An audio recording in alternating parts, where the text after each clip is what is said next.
Most homesteaders think keeping livestock next to the vegetable garden is a shortcut to free fertilizer. It's actually one of the fastest ways to burn your soil, break your fences, and put pathogens on food you're about to eat raw. 5 mistakes cause almost all of it. I've made every one of them over 20 years running mixed livestock next to market beds. Here's the mechanism behind each one and the fix. A garden and a flock can share the same property. What most videos leave out is the biology. Manure has a nitrogen concentration that varies by species and can chemically burn roots. Fencing has load and force requirements specific to each animal's anatomy. Soil has a physical structure that hooves compact in a single wet afternoon. On a quarter-acre or half-acre lot, the pen and the beds are often 30 to 40 feet apart instead of the couple hundred feet you'd have on a traditional farm. So every one of these 5 errors reaches your food faster, with no buffer to dilute it. The order I'm giving you these in isn't random. Mistake 1, fresh manure, can visibly damage a crop within days of application. That's the fastest feedback loop, and also the easiest to fix once you understand the chemistry. Mistake 5, pathogen runoff, is the slowest to show symptoms and the hardest to detect without a lab test, because contaminated produce doesn't look or taste any different, which is exactly why it's the one most homesteaders never catch until someone gets sick. Speed of consequence isn't the same as severity of consequence, and I want that distinction clear before we go through them. Here are the 5, ranked by how fast each one costs you a harvest. Mistake 1, spreading fresh poultry manure directly onto a vegetable bed.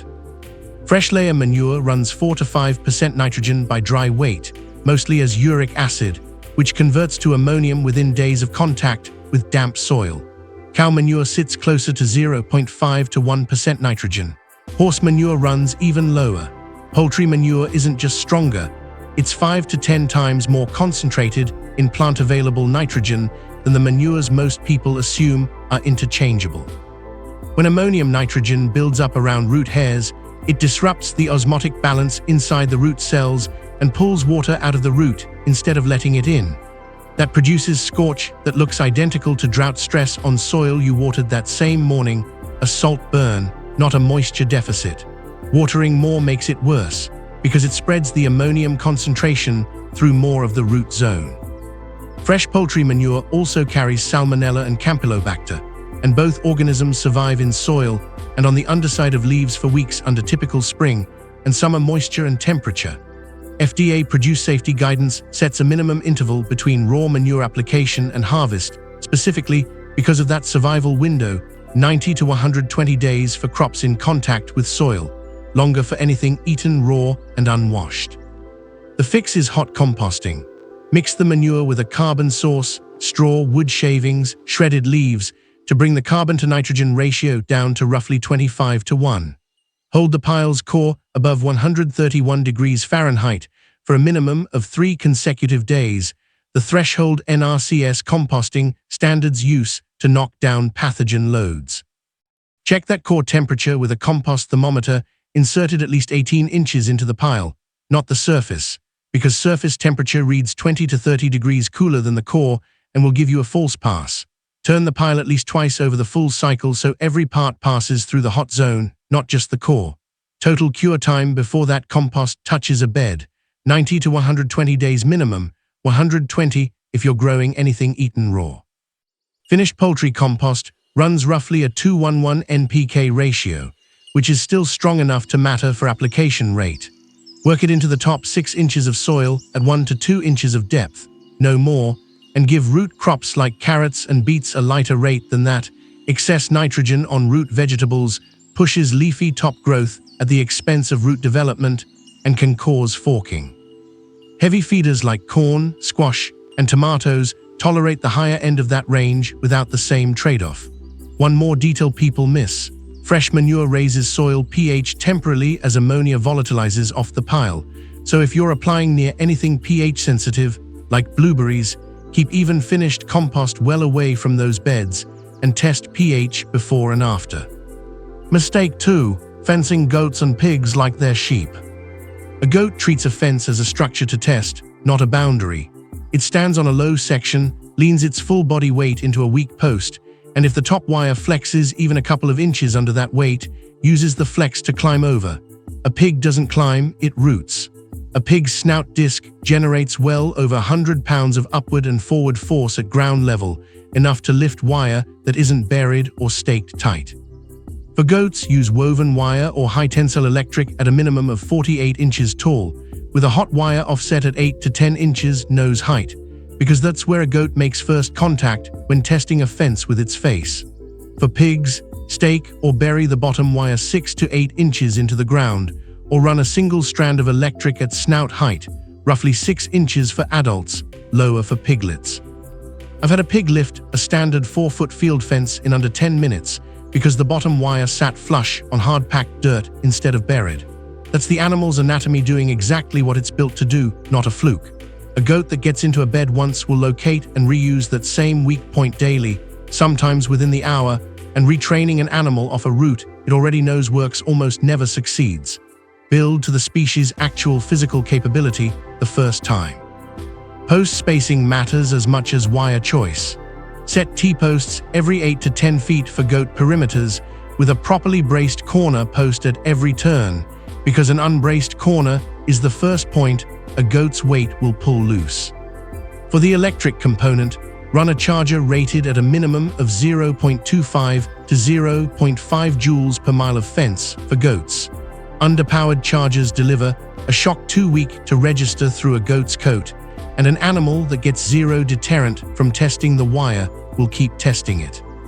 Breed matters too.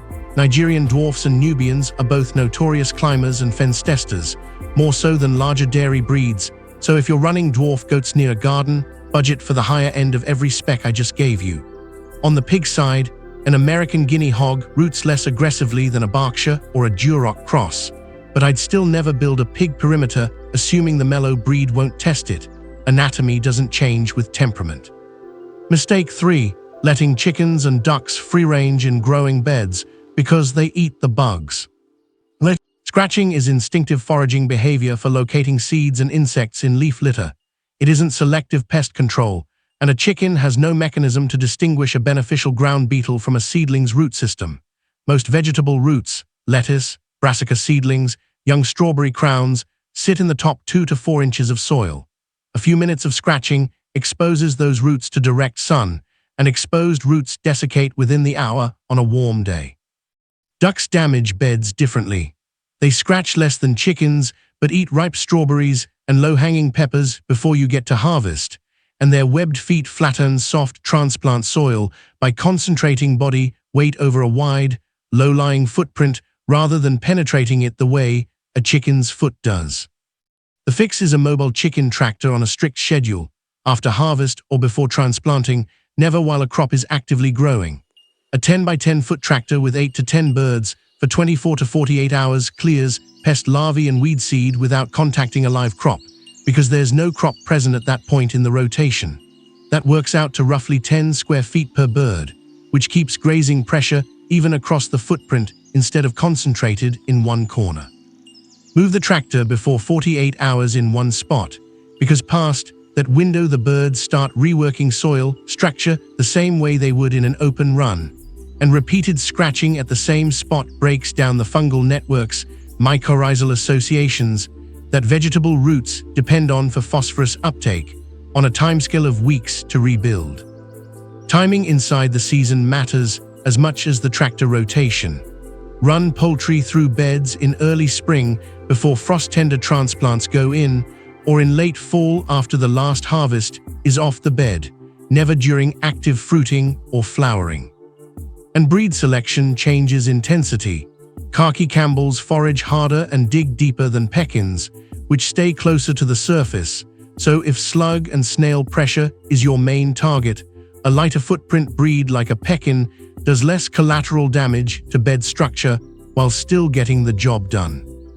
Mistake 4. Letting sheep, calves, or heavy goats walk through or near garden zones, even occasionally. Livestock hooves apply concentrated point pressure.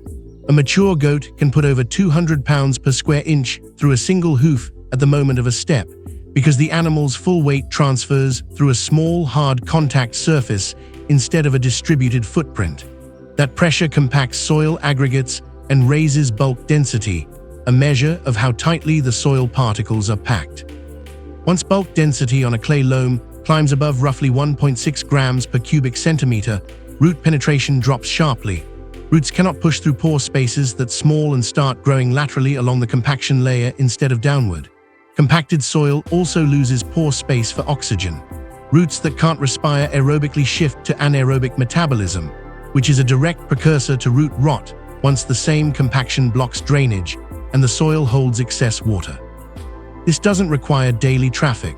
Soil compaction studies consistently show that a single pass of concentrated weight over wet soil accounts for 60 to 70% of the total compaction that additional passes over the same spot will ever cause the damage front loads.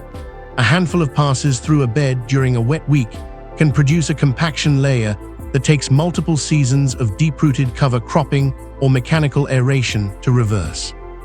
You can check for it yourself with a soil penetrometer. Readings above roughly 300 psi in the top 12 inches are considered root restrictive for most vegetable crops. Compacted soil also hits earthworm populations hard because worms need the same pore space you just eliminated to move and breathe through their skin.